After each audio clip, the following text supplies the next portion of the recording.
नाटक लिखा है। और This call is now being recorded. और भारतेंदु हरिश्चंद्र का जो ये नाटक है, उस नाटक को उन्होंने खुद नाट्य रासक शब्द दिया है, नाट्य रासक संज्ञा दी है उन्होंने भारत दुर्दशा नाटक को। और जैसा कि आप नाट्य रासक के विषय में जानते हैं कि जो भारतीय नाट्य शास्त्रीय परंपरा रही है, उसमें 18 किस्म के उपरूपक, उपनाट्य या नाटक के भेद हैं। उन्हीं नाट्य भेदों में एक भेद है नाट्य रासक।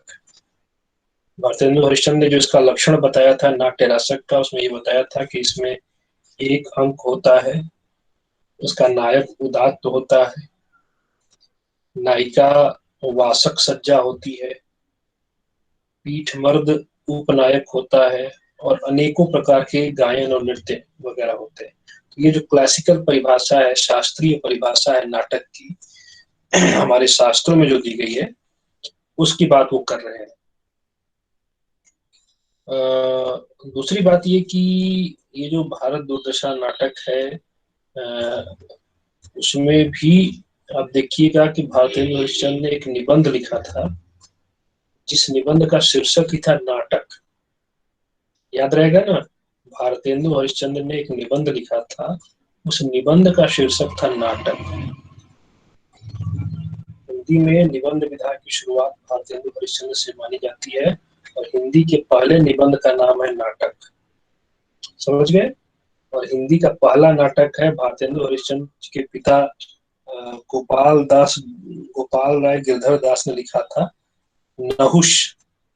नहुष नाम से उन्होंने पहला नाटक लिखा था, वो हिंदी का पहला नाटक माना जाता है, खड़ी बोली हिंदी का। और भारतेंदु हरिश्चंद्र ने जो नाटक शीर्षक निबंध लिखा था, उसे हिंदी का पहला निबंध माना जाता है। ये जो पहला निबंध लिखा भारतेंदु ने, वह नाटक के ऊपर लिखा और उसमें उन्होंने बताया कि नाटक के 3 प्रकार होते हैं।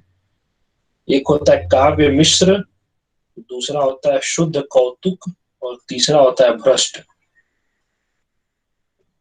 और उन्होंने इसको और विस्तार देते हुए बताया कि जो बाजीगरी या कठपुतली आदि के खेल होते हैं, वो शुद्ध कौतूहल के अंतर्गत आते हैं। जो शुद्ध कौतुक नाटक है वो इसी के अंतर्गत आते हैं, कठपुतली या बाजीगरी।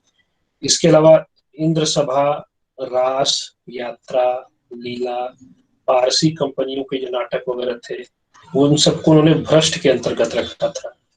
इंद्र सभा जो परंपरागत नाटक परंपरा रही है, रास भी नाटक की परंपरा रही है, यात्रा भी जत्रा जहां जाकर कहीं बोलते हैं नाटक को, लीला या पारसी कंपनी या पारसी थिएटर के जो नाटक थे, भारतेंदु ने उसको भ्रष्ट नाटक की संज्ञा दी थी।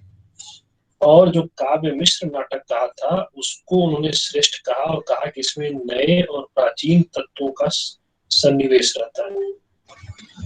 प्राचीन तत्व क्या है? तो प्राचीन के अंतर्गत जो नाट्य के रूपक और उपरूपक है, उनको नाटक की संधियों और कार्यावस्थाओं का समावेश होता है।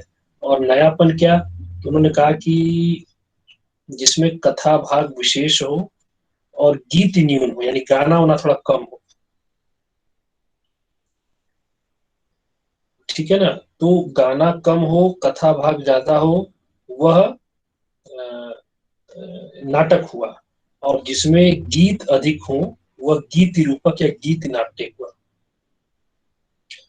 इन नए नाटकों की रचना के पीछे श्रृंगार, हास्य, कौतुक, सामाजिक संस्कार या देशभक्ति, इस तरह के विषय हो सकते हैं। जो काव्य मिश्र नाटक का फॉर्मेट भारतेंदु ने बताया, उसमें उन्होंने कहा कि काव्य मिश्र किस्म का जो नाटक है, इसमें नए और पुराने का सन्निवेश होता है। पुरानी चीजें क्या? तो जो मैंने चर्चा की कि पुराने चीजों में रूपकों की गणना होना, नाट्य पहचान होना, कार्यावस्थाओं का समावेश होना, ये सब पुराने तत्व हैं जो भारतीय परंपरा से भारतेंदु लेते हैं।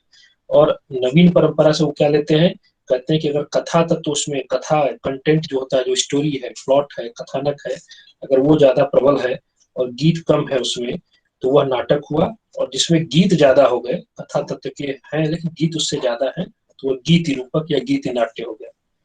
अब इनका विषय क्या होगा इन नए तरह के काव्य मिश्र नाटकों का? तो उन्होंने कहा कि इसमें इसके उद्देश्य जो है वो श्रृंगार की भावना का प्रदर्शन या हास्य की भावना का प्रदर्शन या कौतुक की भावना का प्रदर्शन, सामाजिक चेतना का प्रदर्शन या देशवत्सलता या देशभक्ति की भावना का प्रदर्शन। तो इस तरह से आप देखेंगे कि जो ये आप पढ़े होंगे अगर 6 अंक इसका, तो आपको ये महसूस होगा कि उसमें कथा भी है, उसमें गीत भी है, दोनों का मिश्रण है। और कहीं कहीं पुरानी परिपाटी भी दिखाई पड़ती है, कहीं कहीं नई चीजें भी दिखाई पड़ती, नई चेतना दिखाई पड़ती। इस तरह भारतेंदु हरिश्चंद्र का जो नाटक भारत दुर्दशा है वह काव्य मिश्र नाटक की श्रेणी में आता है, और इसमें नए और पुराने पद्धतियों का सन्निवेश है, समन्वय है। इसीलिए अगर भारत दुर्दशा का आपको मूल्यांकन करना है, उसको समझना है, तो केवल आधुनिक नाट्य पद्धतियों का ही प्रयोग नहीं होगा, बल्कि जो शास्त्रीय या प्राचीन परंपरागत नाट्य पद्धतियां हैं उनको भी आपको इस पर लागू करना होगा। तो अब हम लोग ये जानेंगे कि नाटक का मूल कंटेंट क्या है। ये आप जानते हैं कि इसमें 6 अंक हैं और सब में प्रतीकात्मक ढंग से जो उनके समय का यथार्थ है उसको पूरी नाटकीयता के साथ उन्होंने प्रस्तुत किया है, और इसका परिणाम यह हुआ है कि जो अलग अलग नाटकीय तत्व उसमें आए हैं उससे भारतीय समाज, भारतीय लोगों के मानसिकता के अंतर विरोधों का भी प्रदर्शन वो कर पाते हैं। शीर्षक ही आपको थोड़ा सा आकर्षित करता है, भारत दुर्दशा।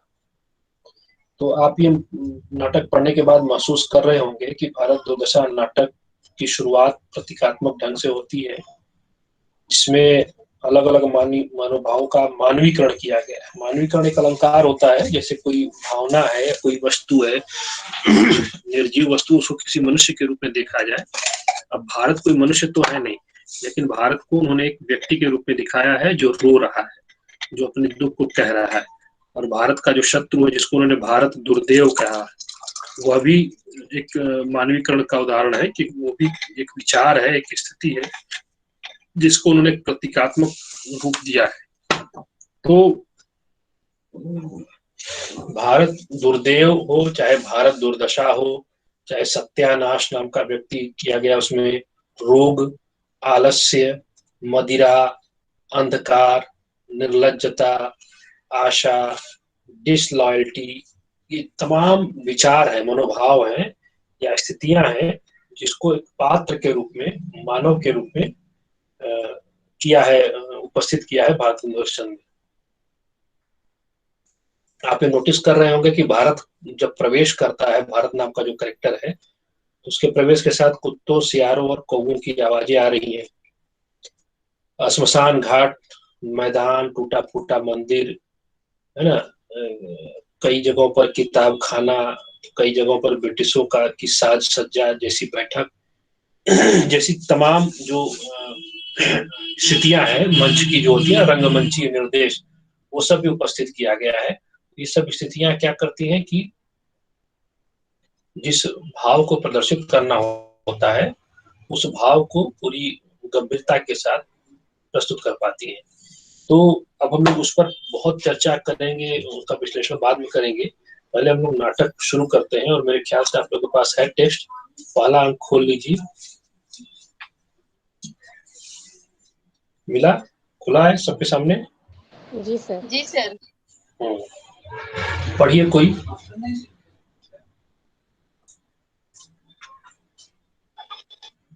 रो बहु सब मिलके आ बहु शुरू से, भारत भाई, शुरू से पढ़िए।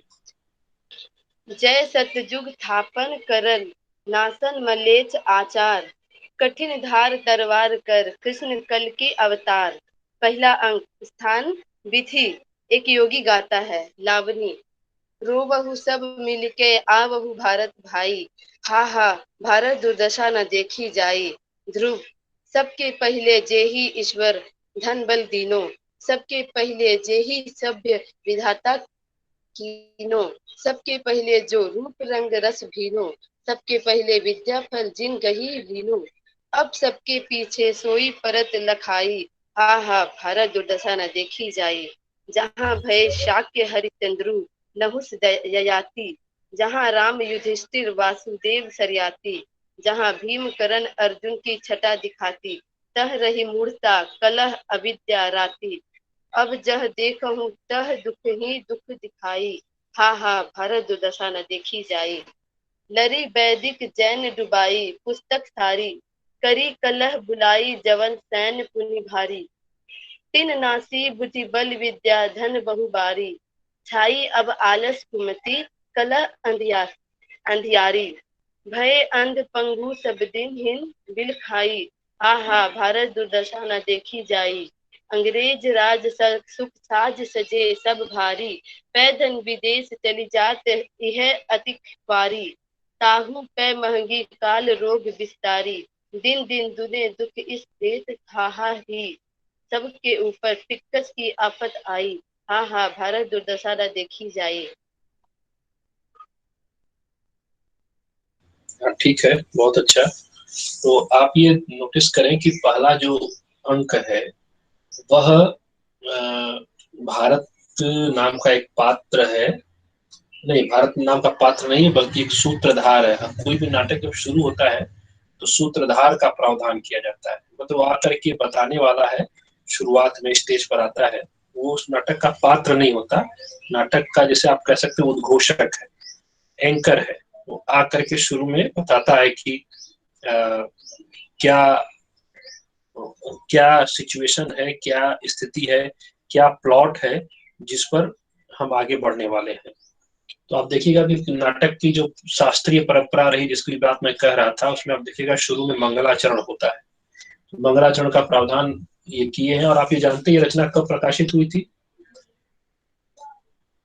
1880 में। 1880 सर। 1880 कंफर्म है आप कि 1875 में हुआ था? अच्छा, खैर वो अगर कहीं से आप लोगों ने देखा है, डाउट है तो उसको ठीक कर दिया जाएगा। मुझे पता नहीं क्यों, मैंने जब पढ़ा था मुझे याद आ रहा है कि 1875 है, फिर भी देखा जाएगा, है ना, उसको हम करेक्ट कर लेंगे। मतलब ये कि ये वह समय है जब अंग्रेजों का समय भारत में था, ब्रिटिश हुकूमत हमारे ऊपर हावी थी, और धीरे धीरे उसने भारतीय संस्कृति, भारतीय अर्थव्यवस्था, भारतीय धर्म, भारतीय लोगों सबको अपनी गिरफ्त में लेना शुरू कर दिया था। और इस विडंबना की स्थिति यह थी कि अंग्रेज तो हमारे ऊपर हावी होने की कोशिश कर रहे थे, हम खुद उनके खिलाफ कोई लड़ाई लड़ना नहीं चाहते थे। हम आलसी थे, हम अपने जीवन में सुखी लोग थे, खाली खाना खाना, पेट भरना, अपने में पड़े रहना, और कोई चेष्टा नहीं करना चाह रहे थे कि हम अंग्रेजों के खिलाफ जागरूक हों और उनका विरोध करें। तो उसी दुर्अवस्था का चित्रण यहाँ पर पहले अंक में मिलता है। शुरू में मंगलाचरण में कहा गया है कि जय सत्यजुग थापन करन, नासन म्लेच्छ आचार, कठिन धार तरवार कर, कृष्ण कल की अवतार। मंगलाचरण में कोई पात्र नहीं बोलता, बस शुरुआत में जो होता है कि इसे कई आप कभी कभी कुछ लोग को आदत होती है परीक्षा में उत्तर भी लिखते हैं तो शुरू में लिख देते हैं जय सरस्वती माता, जय फलाने भगवान, जय ढकाने भगवान। हालांकि वो सब लिखना नहीं चाहिए, लेकिन एक आदत होती है कि हम शुरू में ईश्वर का नाम लेते हैं। तो भारतीय नाट्य परंपरा में भी ईश्वर का स्मरण करना, मंगलाचरण करना एक परंपरा रही है, और उसी परंपरा का निर्वाह करते हुए यहाँ पर ये मंगलाचरण आता है कि कल्पना की गई है या प्रार्थना की गई है कलयुग में जो कल की अवतार विष्णु के माने गए हैं, विष्णु के जो 24 अवतार हैं उसमें कलयुग में माना गया कि कल की नाम के देवता अवतार लेंगे, मतलब विष्णु के ही अवतार है वो, उनका नाम कल की होगा।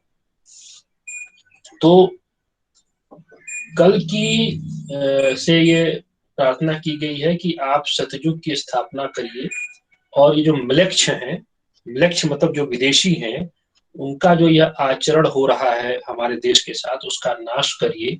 कठिन धार तलवार कर, अपने तलवार की धार को कठिन बनाकर, मतलब घातक बना करके उन पर प्रहार करिए, उनका विनाश कीजिए उन म्लेच्छों का, और सतयुग की स्थापना करिए। कौन?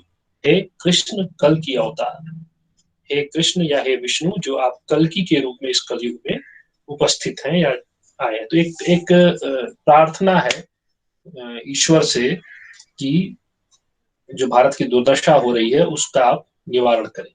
फिर पहले अंक में आप देखिए स्थान लिखा है बीथी। बीथी मतलब गली होता है, गली का कोई दृश्य है और एक योगी गाते हुए लावनी में गा रहा है। क्या कहता है? रोवहु सब मिलके आवहु भारत भाई।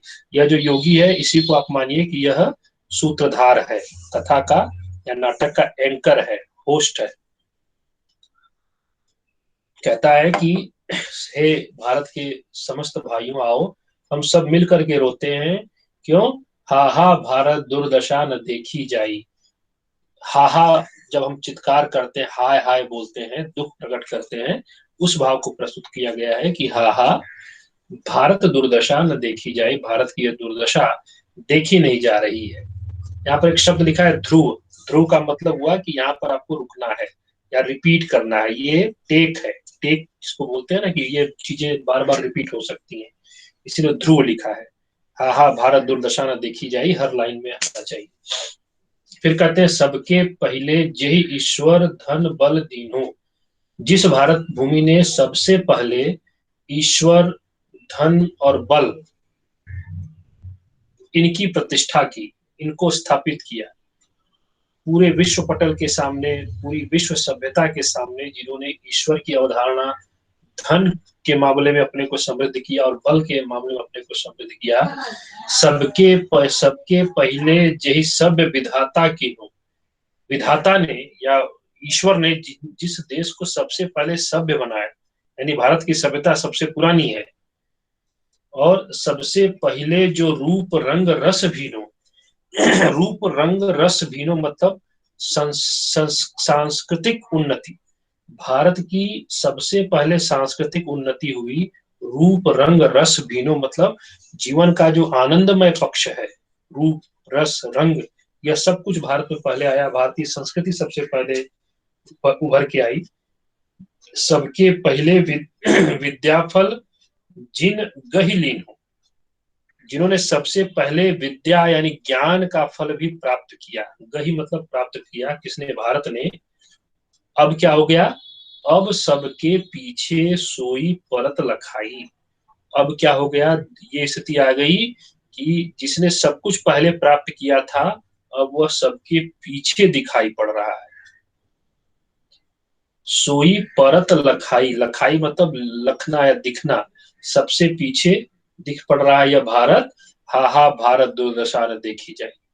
हाय हाय, या बहुत कष्ट है, दुख है कि भारत की यह दुर्दशा अब देखी नहीं जाती। यहाँ पर मैंने तो कहा था शुरू में कि ध्रुव शब्द लिखा हुआ है। आप देखिए ध्रुव का मतलब है वो रिपीट होगी वो लाइन, जैसे वो दुकान खत्म हुआ परत लखाई, ये आ गई पंक्ति कि हा हा भारत दुर्दशा न देखी जाए। अनिल महतो नाम से कौन ज्वाइन है? अनिल महतो नाम से कौन ज्वाइन किया हुआ है? आप वीडियो भी ऑफ कीजिए, अपना माइक ऑफ है आपका, वीडियो भी ऑफ कीजिए। स्क्रीन पर मोबाइल के टच करिएगा और जो वीडियो वाला कैमरा वाला होगा उसको दबाइए।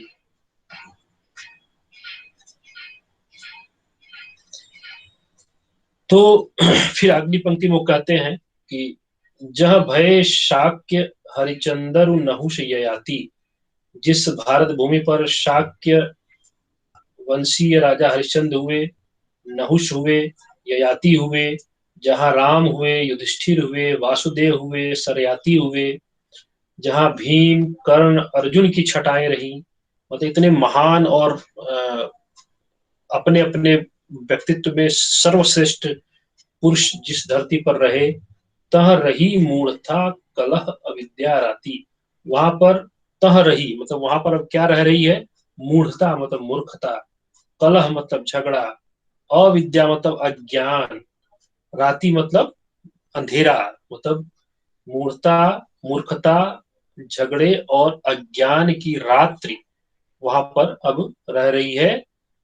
और अब जह देखूं तह दुख ही दुख दिखाई, और अब मैं जहां देख रहा हूं वहां दुख ही दुख दिखाई पड़ रहा है। हा हा भारत दुर्दशा न देखी जाई। फिर लरि वैदिक जैन डुबाई पुस्तक सारी। करि कलह बुलाई जवन सैन पुनि भारी। कहते हैं कि इसी भारत भूमि पर वैदिकों ने, यानी जो वेद को मानने वाले हैं और जो जैन धर्म को मानने वाले हैं, ये आपस में लड़ने लगे। जबकि किसी भी धर्म में ईश्वर को या धर्म को आपस में लड़ने की शिक्षा नहीं दी गई, लेकिन ये आपस में लड़ने लगे और डुबाई पुस्तक सारी, यानी पुस्तकों में उनके शास्त्रों में जो ज्ञान था उसको उन्होंने डुबा दिया। उस ज्ञान का उनके लिए कोई मतलब नहीं रह गया। ये अपने अपने सिद्धांतों को ही श्रेष्ठ सिद्धांत कहने के प्रयास में लड़ते रहे। करी कलह बुलाई जवन सैन पुनि भारी। और इनके बीच ये कलह यानी झगड़ा इतना बढ़ता चला गया, इतना बढ़ता चला गया कि इनके झगड़े के चलते कौन आया, जवन सेन, यवनों की सेना। कौन आया था, सिकंदर आया था ना, तो यूनान से, तो उस यवनों की सेना, भारी सेना यहाँ पर आ गई। तीन नासी बुद्धि बल विद्या धन बहु भारी, छाई अब आलस कुमति कलह अंधियारी। और यवनों की जो सेना आई उसने नाश किया किसका, बुद्धि का, बल का, विद्या का, धन का, बहुत ज्यादा नुकसान किया। और अब हमारे देश के लोगों के बीच आलस्य, कुमति यानी दुर्बुद्धि, कलह झगड़े का अंधेरा छा गया है। भय अंध पंगु सब दीनहीन बिलखाई। सभी अंधे हो गए हैं, लंगड़े हो गए हैं, सब दीनहीन हो गए हैं, बिलख रहे, रो रहे हैं। हा हा भारत दुर्दशा न देखी जाई। ये भारत की दुर्दशा अब देखी नहीं जा रही है। फिर क्या कहते हैं, अंग्रेज राज सुख साज सजे सब भारी। अंग्रेजों के राज्य में सुख और भोग के सभी सामान सजे हुए हैं। पैधन विदेश चली जात यह अति ख्वारी। लेकिन दुख तो इस बात का है कि हमारा धन विदेश की तरफ चला जा रहा है, हमारी संपत्ति का दोहन कर रहे हैं, शोषण कर रहे हैं। ताहू पै महंगी काल रोग विस्तारी। उस पर से भी ये महंगाई, ये मृत्यु और ये रोग का विस्तार होता चला जा रहा है। दिन दिन दूने दुख ईस देत हाहारी। दिन दिन ये ईश्वर हमें दुगुना दुख देता चला जा रहा है। सबके ऊपर टिक्कस की आफत आई। सबके ऊपर ये टैक्स, यानी जो कर लगा दिया अंग्रेजों ने, टैक्स लगा दिया है, इसकी विपत्ति आ गई है। हा हा भारत दुर्दशा न देखी जाए। हाँ, इस भारत की दुर्दशा देखते नहीं बनती है, या दुर्दशा देखना बर्दाश्त नहीं हो रहा है। समझ गए। पहले अंक में योगी के माध्यम से जो कहा गया, प्रस्तुत किया गया, उसके माध्यम से नाटककार ने नाटक की पृष्ठभूमि के बारे में संकेत कर दिया कि नाटक में किस विषय का प्रवर्तन या किस विषय की प्रस्तुति अब होने वाली है। भारत एक का अतीत गौरवशाली रहा है। भारत ने ज्ञान, धर्म, विद्या, संपत्ति, शक्ति सब में श्रेष्ठता अर्जित की है। लेकिन अब विडंबना यह है कि वही भारत आपस में लड़ करके, आलस्य और कलह का शिकार होकर के यवनों और अंग्रेजों को आगमन करा चुका अपने देश में। यहाँ की संपत्ति तहस नहस हो गई, यहाँ का ज्ञान, यहाँ की जितनी महान परंपराएं थी सब विनष्ट हो गई, और हम लोग आलसी हो गए, आपस में लड़ते रहे। और इसी का परिणाम हुआ कि अंग्रेज आए। अंग्रेजों ने आकर के भले ही जो है कुछ साज सामान, कुछ सुख सुविधाएं बढ़ाई हैं, लेकिन दुख ये है कि इसके नाम पर वो हमारी संपत्ति हमसे लूट रहे हैं। आप लोगों ने आधुनिक काल की शुरुआत पढ़ी होगी तो आप जानते होंगे कि भारतेंदु हरिश्चंद्र पर एक आरोप लगता था कि वो विक्टोरिया रानी के समर्थक थे, महारानी विक्टोरिया के। क्योंकि जब 1857 की क्रांति हुई थी तो अंग्रेजी जो ब्रिटिश कंपनी थी, ईस्ट इंडिया कंपनी, उसको महारानी विक्टोरिया ने अपने अधिकार में ले लिया था, सरकारी नियंत्रण में ले लिया था, और कहा था कि नहीं, हम ये कंपनी डायरेक्ट भारत में बिजनेस नहीं करेगी, बल्कि ब्रिटेन के सरकारी नियंत्रण में बिजनेस करेगी। तो अधिग्रहण कर लिया था। तो चूंकि वो सरकार थे तो कुछ न कुछ वो भारत के प्रति लोकतांत्रिक चीजें करने की कोशिश वो कर रही थी। लेकिन भारत से लाभ आज तक इतना था कि विक्टोरिया रानी चाह के बहुत कुछ नहीं कर सकती थी। तो भारतेंदु हरिश्चंद्र को और तमाम भारतीयों को उम्मीद थी कि हो सकता है विक्टोरिया रानी कुछ करे, तो उनके प्रति एक श्रद्धा का भाव था। इसलिए कुछ कविताओं में आप देखिएगा कि भारतेंदु हरिश्चंद्र विक्टोरिया रानी के प्रति बहुत ही सद्भावना प्रकट करते हैं।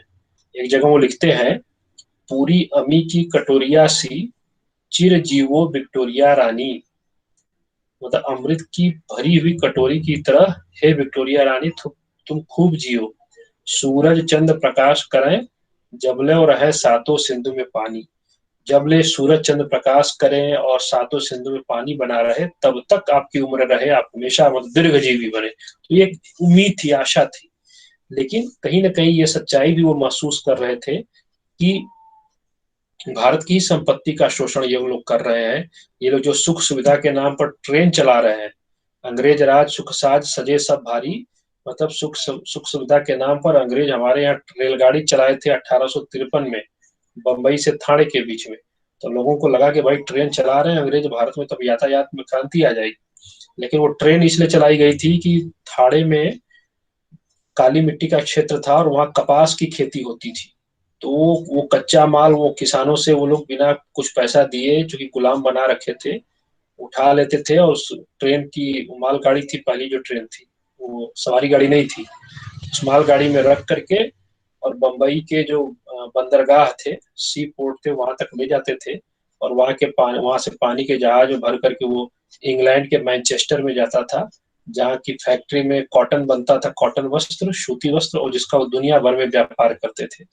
तो अंग्रेजों ने भारत के लिए कुछ ऐसा नहीं किया था। उन्होंने ट्रेन चलाई, सड़कें बनाई या डाक तार बनाया, जो कुछ बनाया उन्होंने अपने शासन में सुविधा के लिए बनाया, न कि भारतीयों के लिए बनाया। लेकिन शुरू में भारतीयों को यह भ्रम था, भारतेंदु को भी भ्रम था, उम्मीद भी थी कहीं ना कहीं हो सकता है कि भारत का इससे भला हो। लेकिन धीरे धीरे चीजें खुलने लगी। तो भारतेंदु ने लिखा कि पैधन विदेश चली जात, यह अति ख्वारी। लेकिन दुख इस बात का है कि हमारा जो धन है, हमारी जो संपदा है, वह विदेश चली जा रही है, उसे अंग्रेज लेकर के भागे चले जा रहे हैं।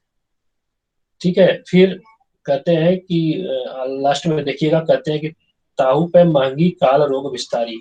उस पर से यह महंगाई, यह काल यानी मृत्यु का तांडव, यह रोग, यह सब इसका विस्तार, यह परेशान करने वाला है। और लग रहा है कि दिन दिन दुगुना दुख हमको हम लोग को ईश्वर दे रहा है। फिर कहते हैं इन सबके ऊपर सबसे विडंबना क्या है कि टिक्कस, टैक्स लग गया। अब सरकार हम लोग से टैक्स लेगी, हिंदुओं से या भारतीय लोगों से टैक्स उगाएगी, किसानों से टैक्स उगाएगी। ये बड़ा कष्टकर हो गया। मतलब हम तो गुलाम थे ही, अब हम लोग दूसरे को अपना टैक्स भी देंगे। तो कहीं ना कहीं ये जो है एक विडंबना है, एक अफसोस की बात है, जिसका वो मतलब दुख प्रकट कर रहे हैं जोगी के माध्यम से। तो पहले अंक में यही भाव मिलता है। बहुत सारे ऐसे देश हैं भारत में, मेरे ख्याल से शायद सऊदी अरब या कहाँ पे, जहाँ नागरिकों से टैक्स सरकार नहीं लेती। हमारे यहाँ तो इतना टैक्स लेती है, इतना टैक्स लेती है कि हम लोग तबाह हो जाते हैं। आप लोग को शायद अंदाजा नहीं होगा कि हमारे सिस्टम में हम लोग एक ही वस्तु पर कितने तरह के टैक्स देते हैं। जीएसटी है ही, और उसके बाद अगर आप किसी चीज को खरीदते हैं, सपोज आप नौकरीशुदा हैं और आपको सैलरी मिलती है, तो साल के अंत में आपको इनकम टैक्स जमा करना होता है। तो जितनी सैलरी मिली उसका कुछ हिस्सा तो टैक्स में चला जाएगा, प्लस जो सामान आप खरीदते हैं पूरे महीने, हर चीज टैक्स के साथ उसमें वैल्यू जुड़ के आता है। तो कितना टैक्स हम लोग देते हैं, हम लोग को खुद नहीं पता है। क्या कमाते हैं, क्या वो गवाते हैं, कुछ नहीं पता। और कुछ देशों में टैक्स लगता है। तो जब अंग्रेजों ने भारत में टैक्स की शुरुआत की थी, इसका बड़ा कष्ट हुआ था। और ये बड़ी विपत्ति के रूप में आई थी भारतीयों के सामने, क्योंकि भारत की अर्थव्यवस्था बहुत ही बेपटरी थी। भारतीय लोग नितांत गरीब थे, नितांत दुखी थे, पीड़ित थे, बीमारी थी, आपदाएं थी, और उसके बावजूद ये टैक्स। तो उसका उसी दुख को प्रकट किया उन्होंने, इसी को उन्होंने भारत दुर्दशा के रूप में चित्रित किया है। और पहले अंक में योगी के माध्यम से उन्होंने सारी बातों को कहलाया है। तो अभी के लिए कोई प्रश्न है इस जो दोहे हम लोगों ने पढ़े, कोई अगर हो सकता है व्याख्या के लिए भी आया, तो किसी दोहे में, किसी छंद में अगर डाउट हो तो पूछ लीजिए। सर 2 पंक्ति का मतलब बता दीजिए, समझे नहीं उसका। बोलिए। सर एक ये है, तीन नासी बुद्धि बल विद्या धन बहु जारी। और एक दिन दिन दूने दुख इस देत हाहारी। हाँ, दिन दिन दूने दुख ईस मतलब ईश्वर दे रहा है, हाहारी मतलब हे री, हाहाकार करो, मतलब दुख मनाओ कि यह जो ईश है, ईश्वर है, वो हमें दिन प्रतिदिन दूना ही दुख देता जा रहा है। एक तो इसका अर्थ ये हो गया। और दूसरा क्या था? सर दूसरा था तीन तीन नासी नासी, हाँ ठीक है, इसको थोड़ा शुरू से जोड़ के देखिएगा। कहते हैं कि लरि वैदिक जैन डुबाई पुस्तक सारी, जो वैदिक परंपरा के थे यानी सनातनी परंपरा के थे, जो जैन परंपरा के थे, सब आपस में लड़ने लगे और उन्होंने सारे पुस्तकीय ज्ञान को या जो ग्रंथों से उन्होंने सीखा था उसको डुबा दिया। और आपस में इनका कलह बुलाई। इनके कलह ने ऐसा किया कि जवन सैन, यवनों की सेना, यूनानियों की सेना भारत में भारी सेना आ गई। और आने के बाद क्या किया, तीन नासी बुद्धि बल विद्या धन बहुबारी। और सिर्फ यवनों की सेनाएं नहीं आई, उसके बाद बहुत सारी विदेशी सेनाएं आती रही। उन्होंने नाश कर दिया किसका, भारतीय बुद्धि का, भारतीय बल का, भारतीय विद्या का, भारतीय धन का, बहुबारी मतलब कई बार।